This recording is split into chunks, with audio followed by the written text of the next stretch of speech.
Pak Wildan duduk di kursi plastik biru yang sudah retak di pinggir garasi travel miliknya. Matanya kosong memandang 3 mobil travel yang berjejer diam, berdebu, seperti tak punya harapan untuk berjalan lagi. Satu-satunya suara yang terdengar hanya dengkuran kipas angin tua di atas meja dan sesekali desahan napas panjangnya. Dulu tempat ini tidak pernah sepi. Bunyi klakson, suara tertawa penumpang, dan teriakan supir yang mengatur jadwal keberangkatan sudah jadi rutinitas harian. Tapi kini, semua seperti tinggal kenangan. Sejak 3 bulan terakhir pelanggan makin sedikit. Bahkan beberapa sopir memilih keluar tak tahan dengan penghasilan yang tak menentu. "Pak, ada pesanan ke Jogja hari ini?" tanya Jamal, satu-satunya supir yang masih setia. Usianya 30-an, wajahnya tulus dan loyal pada bosnya. Pak Wildan menggeleng pelan. "Nggak ada. Orang-orang lebih milih travelnya Pak Sarep sekarang." Jamal terdiam. Ia tahu itu kenyataan yang menyakitkan.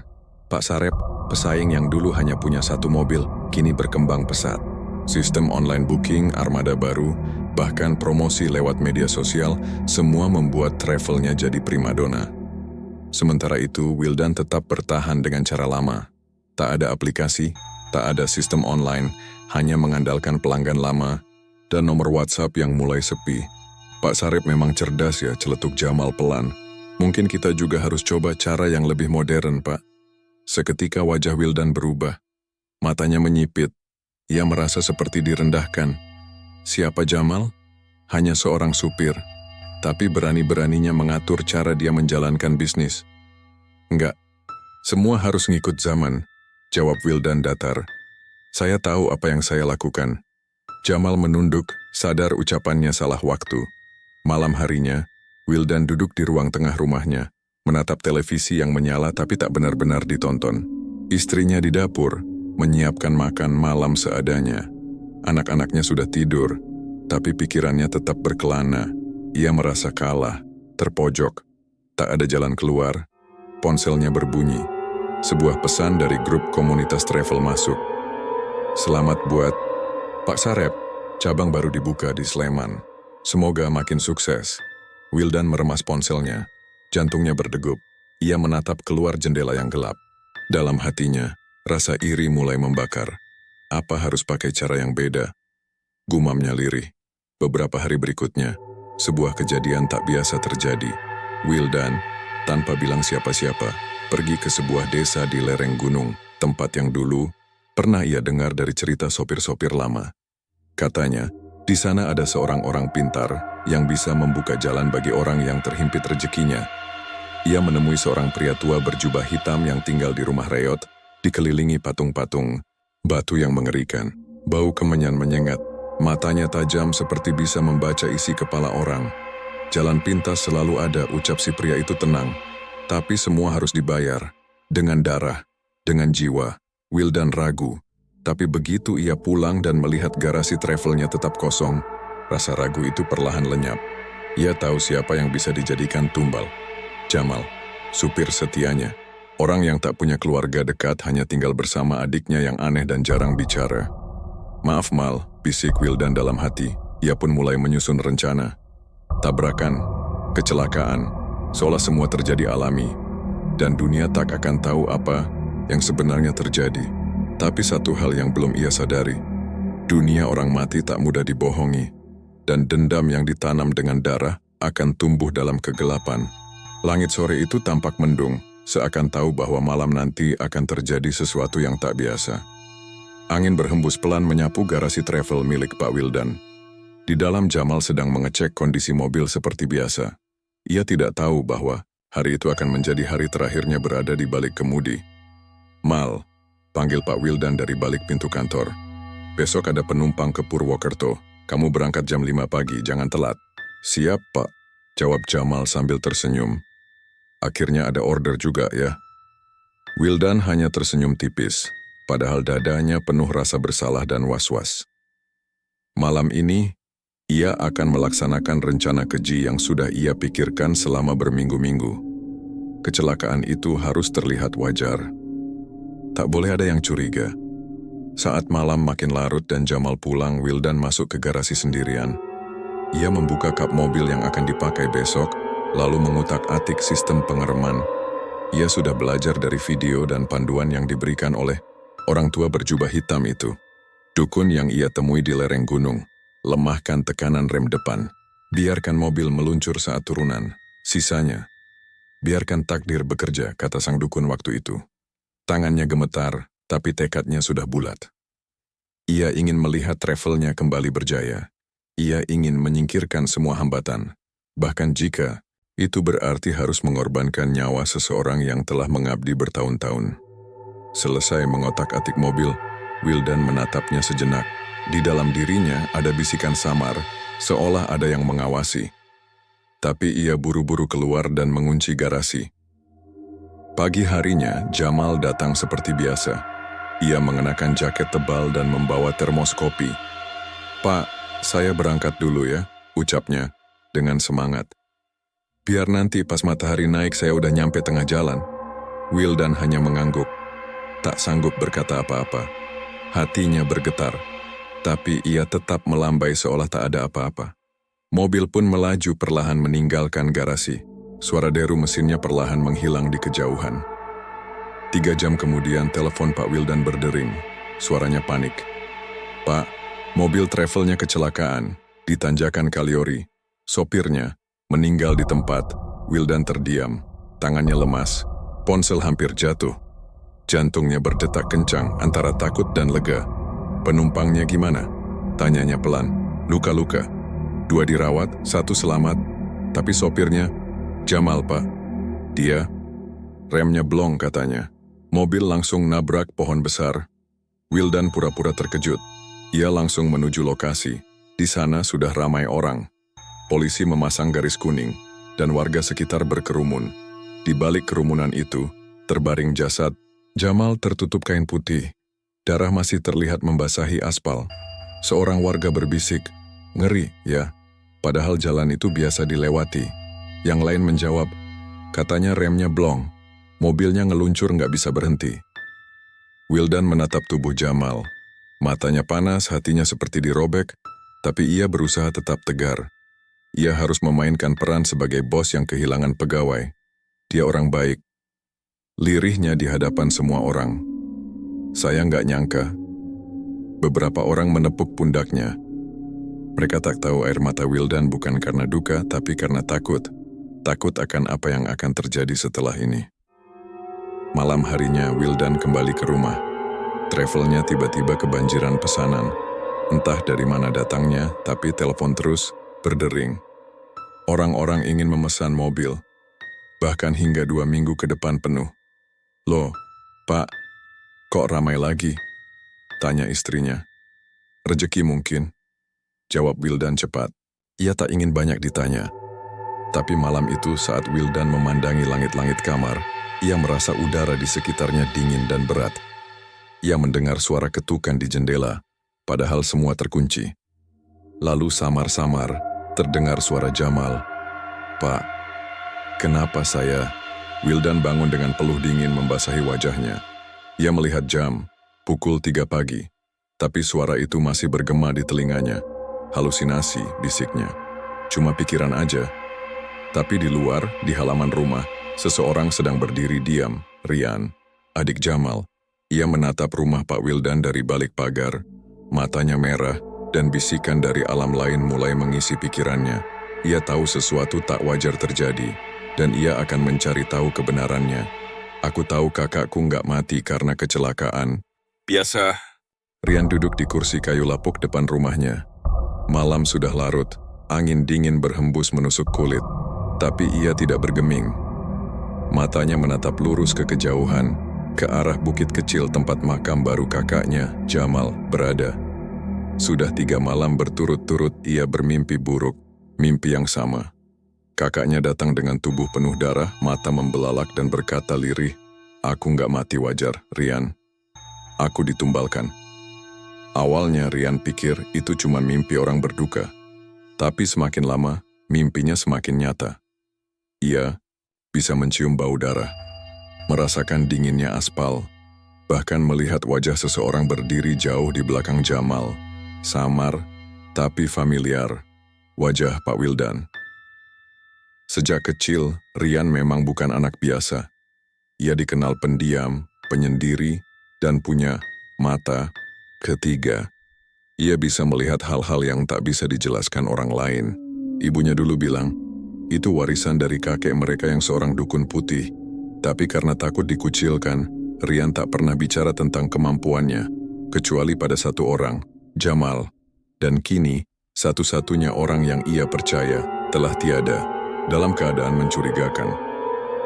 Rian mulai menyelidiki. Ia mendatangi lokasi kecelakaan. Bekas tabrakan masih ada, pohon besar yang ditabrak pun masih menyisakan serpihan bodi mobil. Ia berdiri di sana menutup mata lalu menyentuh batang pohon. Dalam sekejap tubuhnya menegang. Kilatan gambar-gambar masuk ke pikirannya. Ia melihat apa yang terjadi sebelum kecelakaan.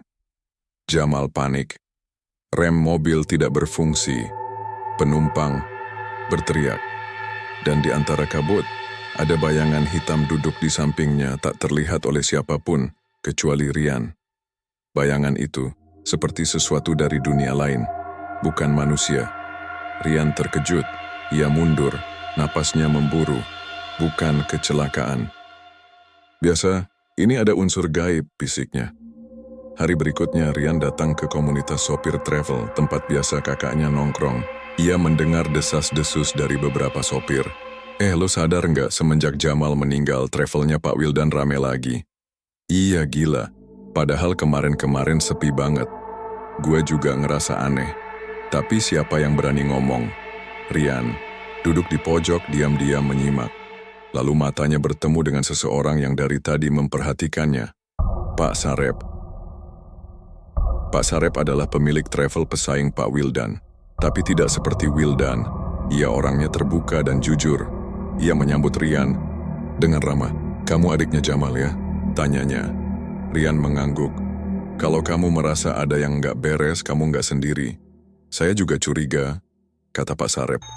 Semenjak Jamal meninggal, saya dengar kabar yang aneh. Mereka lalu berbicara panjang. Rian menceritakan mimpinya, kemampuan yang ia miliki. Pak Sarep yang sudah sering mendengar cerita horor dari para sopir malam percaya. Ia tak menyepelekan. Apa kamu bisa bantu saya membuktikannya? Tanya Pak Sarep. Rian mengangguk pelan. Tapi kita harus hati-hati. Apapun yang dilakukan Pak Wildan, bukan dari dunia ini. Malam harinya, Rian melakukan ritual kecil di rumah.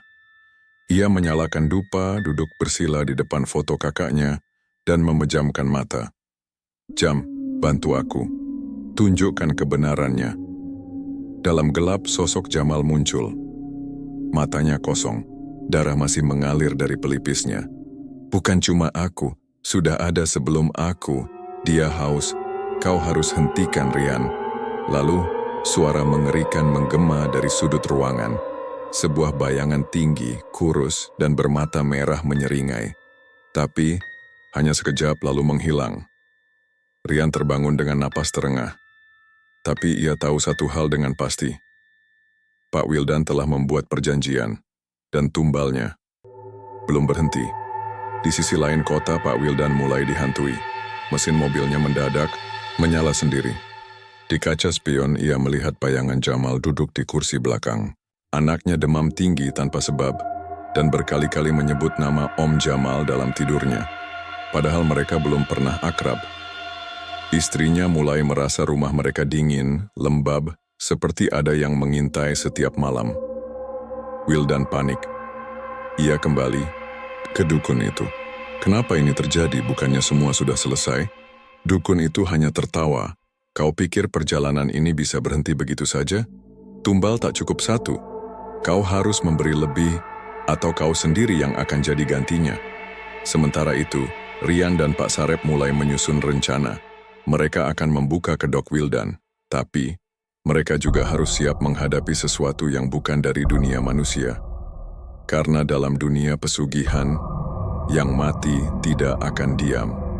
Dan yang hidup harus memilih, melawan, atau ikut terkubur. Hujan turun rintik-rintik saat Rian berdiri di depan sebuah rumah sederhana di pinggiran kota. Di tangannya, Ada catatan kecil bertuliskan nama dan alamat seorang penumpang yang selamat dari kecelakaan mobil travel yang menewaskan kakaknya, Jamal nama. Penumpang itu, Ibu Ningsih, seorang guru TK yang waktu itu duduk di kursi tengah. Rian mengetuk pintu perlahan. Tak lama kemudian seorang wanita paruh baya membukakan pintu.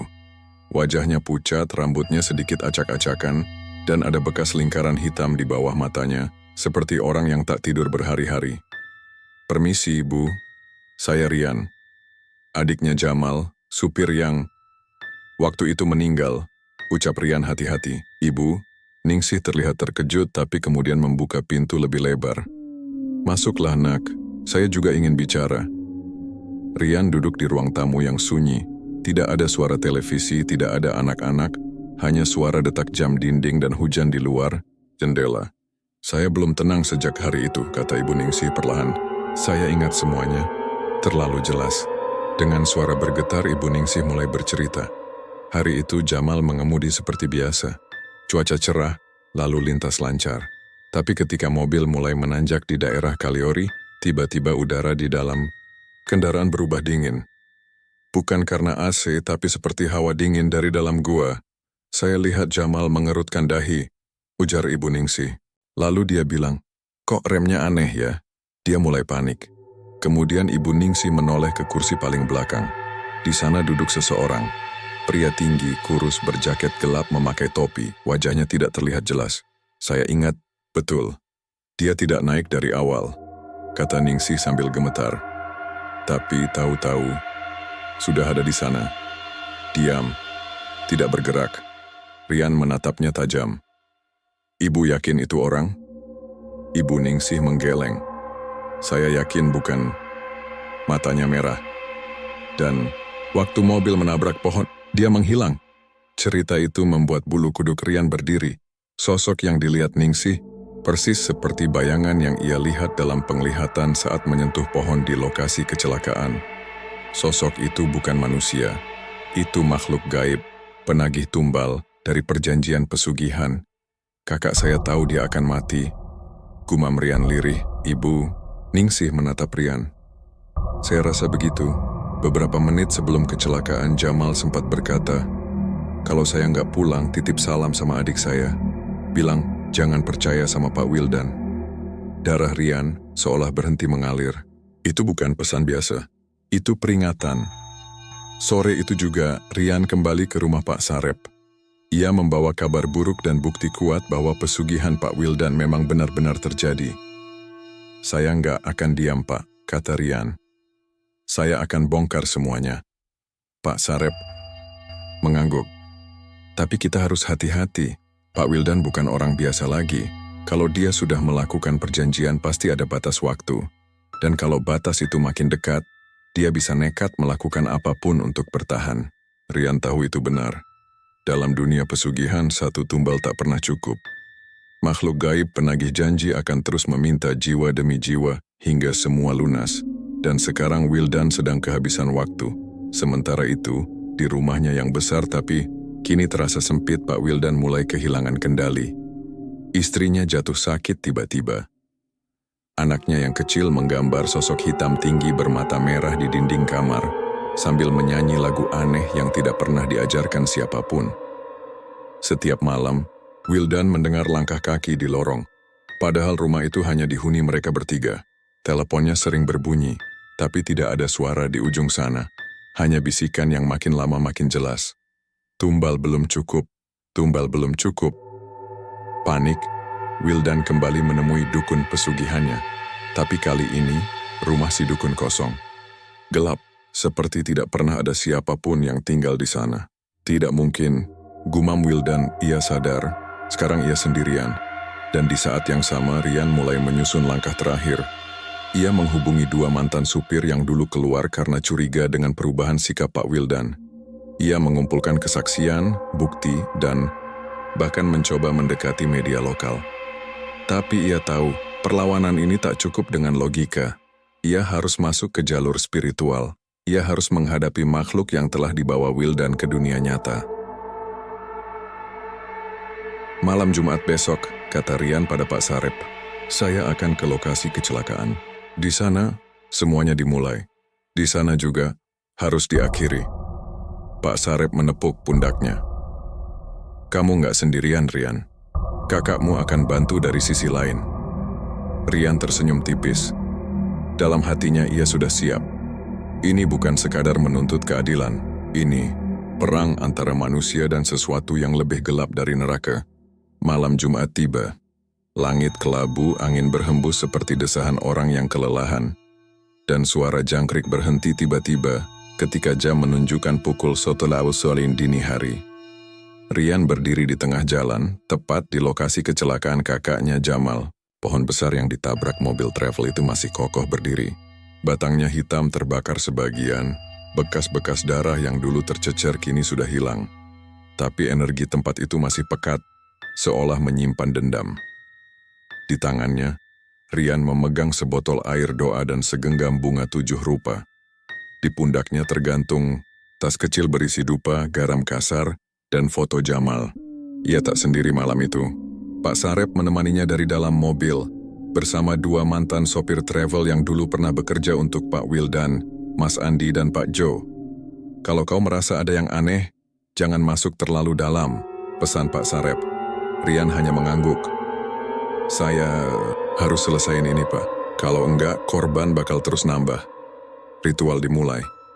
Rian menaburkan bunga dan garam mengelilingi pohon.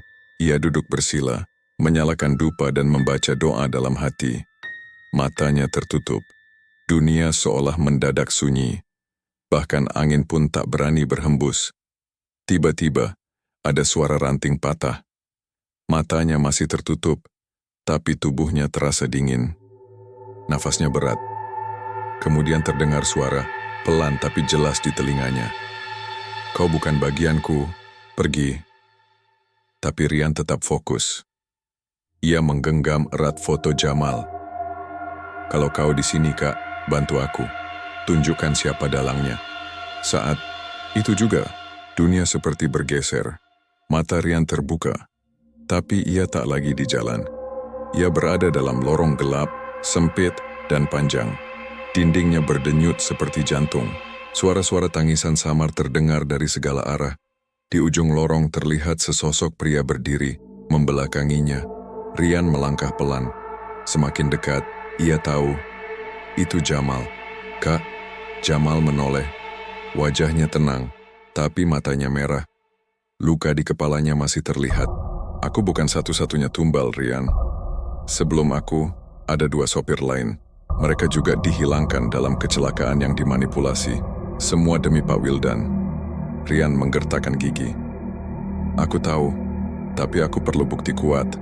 Bisa kamu bantu? Jamal menunjuk ke samping. Sebuah cahaya kecil muncul. Dalam cahaya itu muncul sosok hitam tinggi, bermata merah, makhluk yang sama yang muncul di mimpi-mimpi Rian. Dia itu penjaga perjanjian. Dia sudah diberi tumbal, tapi Wildan ingkar janji. Janji terakhir adalah menumbalkan darah keluarga sendiri. Dan waktunya sebentar lagi. Rian terkejut. Keluarganya? Maksudnya, anak dan istrinya. Jamal mengangguk. Malam ini, dia akan lakukan apa saja demi bertahan. Kau harus hentikan sebelum terlambat. Lorong mulai berguncang. Cahaya makin redup. Jamal berteriak. Keluar sekarang, Rian. Kembalilah sebelum dia menemukanmu di sini. Rian terbangun. Tubuhnya basah kuyup oleh keringat. Dupa telah mati.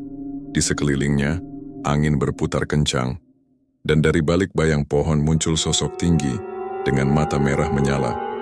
Makhluk itu mendekat perlahan, menyeret suara-suara dari dimensi lain. Teriakan, rintihan, jeritan manusia. Tapi tiba-tiba, air doa yang ia bawa tumpah ke tanah dan membentuk lingkaran cahaya. Makhluk itu terhalang, menjerit, lalu menghilang ke dalam kabut. Rian cepat-cepat kembali ke mobil. Kita harus ke rumah Pak Wildan. Sekarang, katanya. Pak, Sarep mengangguk tak banyak tanya. Mobil langsung melaju menembus kabut.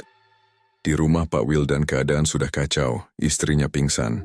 Anaknya mengigau keras, tubuhnya kejang-kejang. Dan di sudut rumah ada lingkaran garam yang setengah terhapus. Tanda ritual pemanggilan. Di dalam kamar, Wildan duduk bersimpuh, tubuhnya gemetar, wajahnya pucat. Aku nggak mau kehilangan mereka, teriaknya. Makhluk bermata merah muncul di belakangnya, kini semakin besar dan menyeramkan. Suara-suara jeritan tumbal terdengar di sekitarnya. Wajah para korban muncul satu persatu. Jamal, dua sopir lain, dan seorang penumpang yang pernah hilang secara misterius. Perjanjianmu sudah berakhir, kata Rian lantang. Kau akan menjadi bagian dari mereka. Kau dan hartamu yang haram. Makhluk itu menjerit. Api muncul dari lantai. Dinding rumah bergetar. Wildan berusaha melarikan diri, tapi makhluk itu menangkapnya, menariknya ke dalam bayang-bayang gelap seperti ditelan bumi. Saat itu semuanya berhenti. Sunyi, istrinya sadar perlahan, anaknya berhenti kejang, dan bau busuk yang selama ini menyelimuti rumah itu menghilang. Esok paginya, kabar kematian Pak Wildan menyebar, tapi bukan karena kecelakaan atau pembunuhan. Ia menghilang tanpa jejak. Hanya tersisa lubang aneh di lantai kamarnya. Tak ada yang bisa menjelaskan. Rian diam-diam pergi ke makam Jamal. Ia letakkan bunga, menatap langit biru yang tenang. Kak, semua sudah selesai. Tapi jauh di dalam hatinya Rian tahu, dunia pesugihan tidak pernah benar-benar selesai. Selalu ada orang seperti Wildan. Selalu ada godaan untuk kaya secara instan. Dan selalu ada makhluk di balik bayang yang menunggu, sabar, lapar. Jalan pulang mungkin ada, tapi tidak bagi mereka yang menjual jiwanya di persimpangan. Sudah sebulan sejak hilangnya Pak Wildan secara misterius. Rumah mewah yang dulu berdiri megah di tengah kota kini kosong, terabaikan, dan mulai ditumbuhi semak liar. Cat tembok mulai mengelupas, dan pintu gerbangnya berderit setiap kali angin lewat. Warga sekitar tak ada yang berani mendekat apalagi masuk. Namun ada satu sosok yang masih tinggal di sana. Seorang anak laki-laki berusia 12 tahun, Dava, putra tunggal Pak Wildan, yang sejak peristiwa malam itu tak lagi sama. Istrinya, Wildan, ibu dari Dava, berusaha mengajaknya tinggal di rumah nenek. Namun Dava menolak keras. Ia lebih memilih tinggal di kamar lamanya, duduk di pojok ruangan sambil menggambar makhluk-makhluk hitam bermata merah, dan sesekali berbicara sendiri. Papa belum pergi, katanya dengan nada datar. Dia cuma lagi di tempat gelap. Dia janji bakal pulang. Rian, yang kini bekerja sebagai pengemudi travel kecil milik Pak Sarep, tak pernah benar-benar tenang. Meskipun ia telah membantu mengakhiri perjanjian pesugihan Pak Wildan, firasatnya mengatakan ada sesuatu yang belum selesai. Dan firasat itu terbukti suatu sore ketika seorang penumpang wanita tua yang duduk di baris belakang mobil travelnya berbisik, "Anak itu masih terikat. Kau harus bantu bebaskan dia sebelum warisan itu menurun padanya." Rian terdiam. "Maksud, Ibu Dava?" Wanita tua itu hanya menatapnya sebentar lalu tersenyum pahit. Wajahnya samar, dan saat mobil berhenti di tempat tujuannya, wanita itu menghilang begitu saja. Rian panik. Ia segera melihat ke buku catatan penumpang, dan nama wanita itu tidak tercatat. Ketakutan mulai tumbuh. Jika warisan gelap itu masih melekat pada Dava, maka mungkin perjanjian yang dibuat Pak Wildan belum sepenuhnya terputus. Keesokan malam Rian memberanikan diri mengunjungi rumah kosong itu. Gerbang berkarat terbuka sendiri seolah menyambutnya. Dari jendela kamar atas, Rian melihat Dava sedang berdiri menghadap tembok. Tangan anak itu menggoreskan sesuatu ke dinding, simbol aneh, yang mirip segel pemanggil dari kitab kuno. Saat Rian masuk ke dalam rumah, hawa dingin menyambut. Bau amis, bercampur wangi bunga Kamboja menguar dari arah tangga. Di ruang tengah, foto-foto keluarga Wildan tergeletak di lantai, sebagian terbakar, sebagian terbalik. "Dava," panggil Rian. Dava turun pelan-pelan. Tapi bukan seperti anak kecil biasa. Wajahnya datar, mata kosong, suaranya dalam, seperti bukan milik anak-anak. "Papa bilang kau yang buat dia pergi, tapi nggak apa-apa. Papa udah kirim teman buat nemenin aku." Tiba-tiba lampu padam. Rian mencium bau dupa dan mendengar suara kaki kecil berlari. Dari sudut rumah muncul bayangan hitam kecil tapi bermata merah. Makhluk itu mengelilingi Dava seolah melindunginya. Rian mundur, jantungnya berdegup kencang. Ia sadar, Dava sudah mulai dirasuki. Warisan perjanjian itu tidak mati bersama Wildan. Ia berpindah ke anaknya. Rian menemui Pak Sarep malam itu juga. Ia bercerita semuanya. Pak Sarep hanya mengangguk pelan. Aku sudah duga, dalam dunia pesugihan, perjanjian itu terikat darah. Kalau perjanjian diputus sebelum waktunya, dan si pemiliknya belum lunas, maka warisannya pindah ke darah dagingnya. Lalu kita harus apa? Tanya Rian. Kalau dibiarkan, Dava akan jadi lebih parah. Pak Sarep menghela napas. Kita harus lakukan ritual pemutusan garis darah, tapi itu bukan hal mudah. Harus dilakukan di tempat perjanjian pertama dibuat.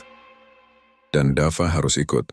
Malam Sabtu, Rian, Pak Sarep, dan satu orang ahli spiritual bernama Mbah Tarno diam-diam membawa Dava yang setengah sadar dan terus menggumam mantra aneh ke tempat Pak Wildan dulu membuat perjanjian. Sebuah pohon beringin besar di dekat mata air tua. Tempat itu kini sepi, tapi hawa di sekelilingnya berat. Akar-akar pohon menjulur seperti tangan. Daun-daunnya diam, seolah menahan napas. Mbah Tarno memulai ritual. Ia menanam pisau keramat di tanah, membaca doa pemutus, dan memercikan air dari 7 sumur ke sekeliling lingkaran. Dava duduk di tengah lingkaran, matanya merah terang. Suaranya berubah seperti 2 orang berbicara bersamaan. Jangan ganggu. Anak ini milikku sekarang. Dia pewaris. Tiba-tiba, tanah retak. Suara ledakan kecil terdengar dari dalam bumi. Asap hitam menyembur dari akar beringin. Dari dalam asap muncul wajah Wildan, tapi bukan wajah manusia. Matanya bolong, mulutnya menganga penuh cacing, dan tangannya memanjang seperti ranting kering.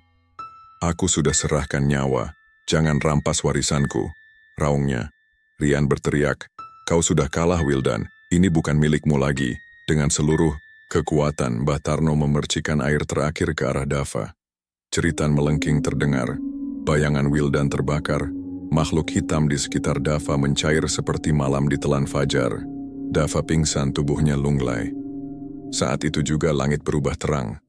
Hawa berat hilang. Dan beringin tua itu roboh. Perlahan. Beberapa hari kemudian, Dava siuman. Tatapannya kembali polos. Ia tak ingat apa-apa, hanya mimpi buruk tentang ayahnya yang tersesat di tempat gelap dan minta tolong. Rian mengelus rambutnya. Kamu nggak perlu takut lagi. Tapi saat mereka berjalan pulang, Dava sempat menoleh ke belakang. Ia berbisik lirih, hampir tak terdengar.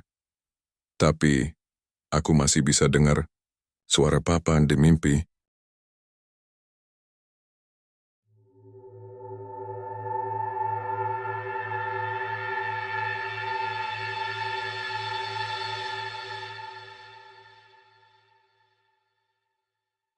Sudah 2 minggu sejak pohon beringin tumbang dan ritual pemutusan garis darah dilakukan. Sejak saat itu, kehidupan Dava perlahan membaik. Ia kembali ke sekolah, mulai bicara seperti anak-anak pada umumnya, dan terlihat jauh lebih ceria. Tapi, semua itu hanya tampak di permukaan. Karena di balik senyum polosnya, Dava mulai menyimpan mimpi yang aneh dan mengganggu.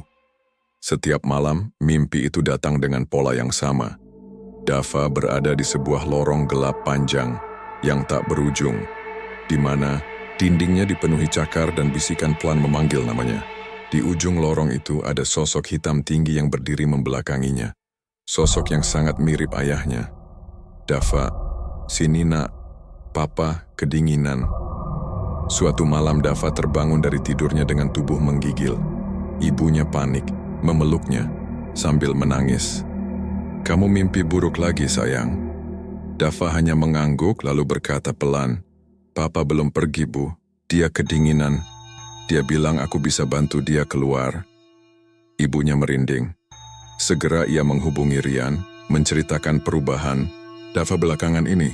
Rian, yang tengah menyelidiki lebih dalam tentang sejarah pesugihan yang dilakukan Pak Wildan, langsung datang ke rumah.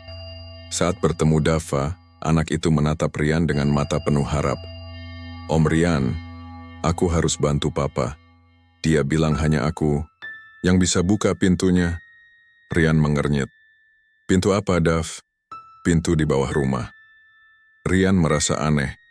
Ia tak pernah dengar ada ruang bawah tanah di rumah itu. Tapi rasa penasarannya mengalahkan logika. Malam itu juga, ia dan ibunya Dava memeriksa bagian-bagian rumah yang mencurigakan, hingga akhirnya mereka menemukan sebuah ubin yang longgar di bawah karpet ruang tamu. Saat dibongkar, terlihat sebuah lubang sempit dengan tangga tua menurun ke bawah, tertutup rapat oleh papan dan rantai karat. Rian menyalakan senter. Bau tanah lembab dan dupa busuk langsung menyengat. Ini sepertinya tempat persembunyian atau ruang ritual, gumamnya. Mereka memutuskan untuk membuka pintu itu keesokan malam dengan bantuan Pak Sarep dan Mbah Tarno. Malam berikutnya mereka bertiga masuk ke ruang bawah tanah. Dava ikut meskipun ibunya sangat khawatir. Tangga kayu tua itu berderak di setiap langkah. Di bawah ruangan itu sempit tapi penuh dengan simbol aneh. Tulang-tulang kecil dan kain merah bekas pembakaran. Di tengah ruangan ada cermin besar tua, retak-retak, dan terlihat seperti ditutupi jelaga. Tapi begitu Dava mendekat, cermin itu bergetar pelan dan muncul bayangan Pak Wildan di dalamnya. Dava, anakku, tolong papa keluar dari tempat ini. Dava menatap cermin itu dengan mata berkaca-kaca. Papa. Tapi Rian segera menarik Dava menjauh. Itu bukan ayahmu lagi, Dava. Itu hanya pantulan dari makhluk yang terikat di perjanjian. Kau bukan milik mereka. Namun, cermin itu bergetar makin kuat. Tiba-tiba, tangan hitam muncul dari balik kaca mencoba meraih siapa saja yang mendekat. Ruangan menjadi gelap, angin dingin berputar, dan suara-suara jeritan menggema dari dinding. Mbah Tarno segera mengambil air doa dan memercikkannya ke arah cermin. Kalau tidak diputus sekarang, arwah Wildan akan benar-benar masuk ke tubuh anak ini. Teriaknya, Dava menjerit. Tubuhnya melayang sebentar, matanya berubah putih. Tapi dari mulutnya terdengar suara berat, suara Wildan. Dia darahku, warisanku. Aku akan hidup lagi lewat dia. Pak Sarep memukulkan tongkat kayu ke lantai, tepat ke simbol yang digambar di tanah. Cahaya menyilaukan muncul. Cermin meledak, memecah berkeping-keping. Tangan hitam itu terbakar dan lenyap. Dava terjatuh ke lantai, tidak sadarkan diri. Beberapa jam kemudian Dava siuman di ruang tamu. Ia menangis pelan lalu memeluk ibunya erat-erat. Papa udah gak panggil aku lagi. Rian mengangguk pelan. Perjanjian itu, akhirnya, benar-benar putus. Mbah Tarno menambahkan, tapi ingat, pesugihan bukan sekadar ritual. Ia menanamkan jejak. Rumah ini, anak ini, keluarga ini akan terus diawasi oleh dunia gaib. Jangan ulangi kesalahan yang sama. Seminggu kemudian, rumah itu dijual. Ibu Dava membawa anaknya pindah ke luar kota. Sebelum berangkat, Dava memeluk Rian erat. Om Rian, makasih udah selamatin aku, tapi kalau suatu hari suara papa balik lagi, aku boleh telepon Om ya? Rian menahan napas lalu tersenyum. Tentu saja, Dav. Tapi Om harap suara itu nggak akan pernah datang lagi. Dava tersenyum.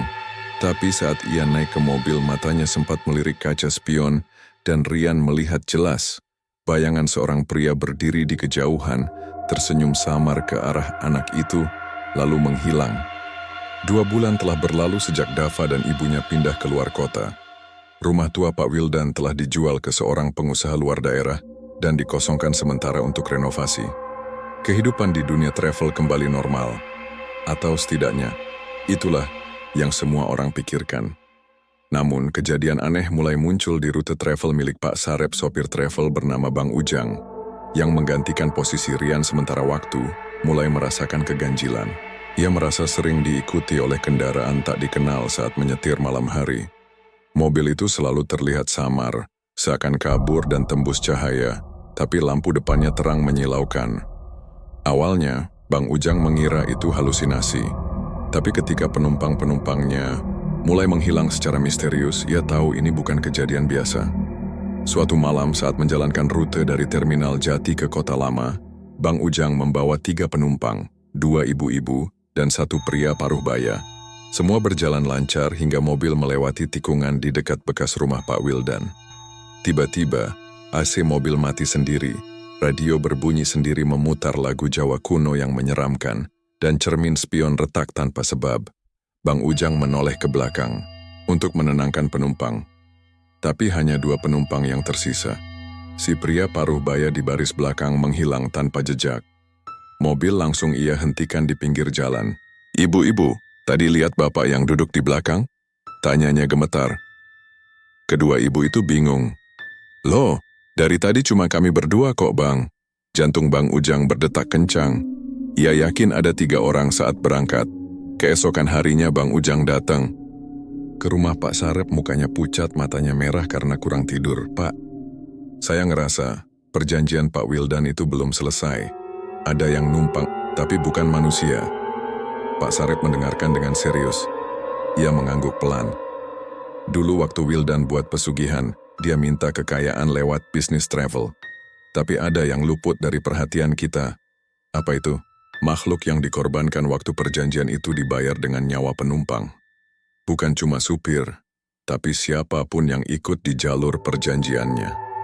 Rian yang duduk di pojok ruangan langsung berdiri. Berarti, selama travel itu masih beroperasi, perjanjiannya belum benar-benar mati? Pak Sarep mengangguk. Mungkin Wildan sudah habis, tapi perjanjian itu bukan milik dia seorang. Jalur travel itu sendiri sudah terkutuk. Rian, Bang Ujang, dan Pak Sarep melakukan penelusuran. Mereka memutuskan mencoba satu rute yang dulu paling sering digunakan Pak Wildan, yaitu rute Pasar Wetan, Terminal Kencana. Malam itu Rian sendiri yang mengemudi, dengan 2 penumpang yang sengaja mereka bawa. 1 spiritualis dan 1 orang biasa sebagai pengamat. Perjalanan dimulai normal, tapi saat mereka melewati jembatan kecil dekat Sungai Kering, radio kembali hidup sendiri. Suara lirih terdengar. Masih ada yang belum dibayar. Lampu dalam mobil berkedip. Dari jendela, muncul sosok anak kecil berdiri di pinggir jalan, mengenakan seragam SD tapi dengan wajah penuh luka. Ia tersenyum dan berkata, "Saya penumpang terakhir." Mobil tiba-tiba berhenti sendiri. Mesin mati. Semua lampu padam. Terdengar suara langkah kaki kecil naik ke dalam mobil. Spiritualis, yang ikut langsung membuka Al-Quran kecil, membaca ayat kursi keras-keras. Teriakan panjang terdengar dari atas atap mobil. Angin berputar mengelilingi mereka, dan kaca belakang retak membentuk simbol pesugihan yang pernah digambar Wildan. Rian berteriak, "Ini bukan jalurnya lagi. Kalian sudah kami putuskan. Kalian gak punya kuasa lagi di dunia ini."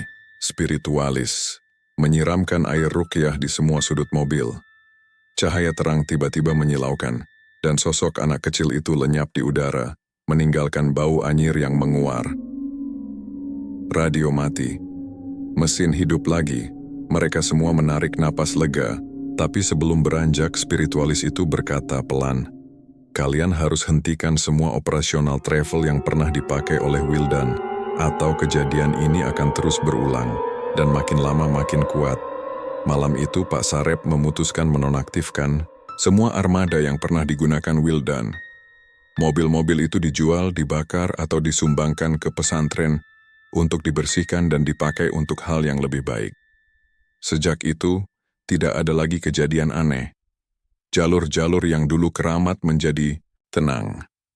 Namun, beberapa minggu kemudian, seorang pengusaha baru membuka jasa travel baru di kota itu. Ia membeli mobil bekas dari pelelangan murah. Mobil itu adalah salah satu armada lama milik Wildan. Di malam pembukaan perdananya, supir travel baru itu mengeluh ke teman sesama sopir. "Aneh ya, tiap kali malam, aku ngerasa kayak ada anak kecil duduk di bangku belakang, tapi nggak pernah jelas mukanya." Malam semakin larut di kota kecil yang dulu pernah diramaikan armada travel Pak Wildan. Jalanan sepi, hanya sesekali terdengar suara kendaraan lewat. Namun di salah satu sudut kota, tepatnya di terminal lama yang sudah tidak digunakan lagi, muncul aura berbeda, dingin dan penuh ketegangan.